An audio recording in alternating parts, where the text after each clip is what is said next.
part 2. So for part 2, we're going to start with the face, and I'm going to show you guys how to make the face 3-dimensional. We're going to start by taking our finger and our thumb, and we're going to pinch his face so that we're making his eye sockets. As I do that, I'm also going to kind of pull out his nose and try to form the face that I want. I want to have kind of a pointy nose there. A little bit. I think we'll try making a beak on this one. He's going to be a bit of a bird.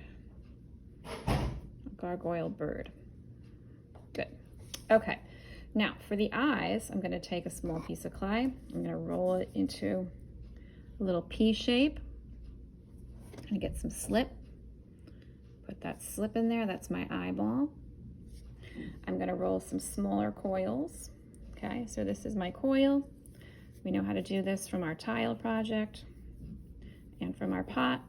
These are going to be more like the ones you guys did on your tiles because it's going to be much smaller. I'm going to put some slip around his eye, and what we're going to create are the eyelids. When I put the coil on the eye, this is what's going to determine the shape of the eye, the direction it's pointing, and how I want that eye to look. I want it to kind of have that Egyptian look where it's pointy on the side. So I'm going to make those coils go that way. So his eye is really large and it's kind of expanding towards the back of his head, really an exaggerated eye. Then I'm going to just take my fingers and I'm going to blend in that coil back into the face, staying away from that eyeball.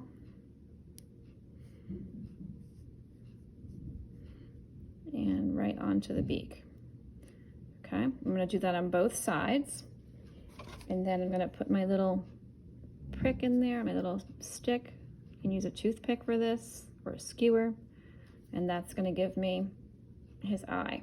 He can have eyebrows, which again, get my coil, put some slip. This one I'm not going to blend because I would like it to look more pronounced. I'm going to just blend where it starts and where it stops on his face.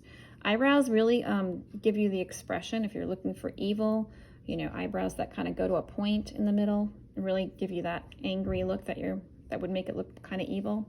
I said it's a bird, so I'm going to give him 2 little nose holes in his beak. Okay, and then let's make his mouth.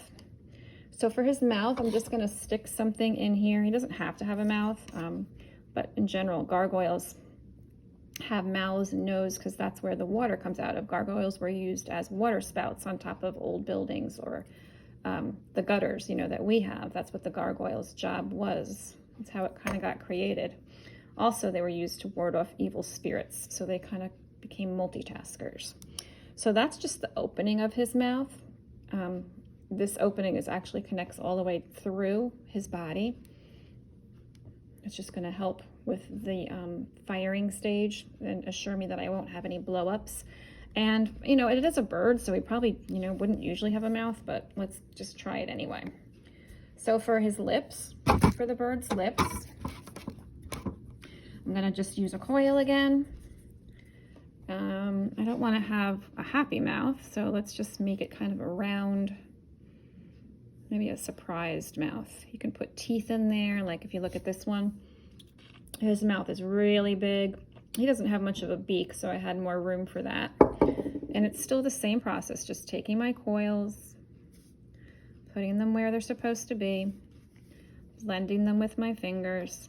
If you don't like it, rip it off, start over. Sometimes I have to get into small spaces. You can use like a popsicle stick to get into these spaces.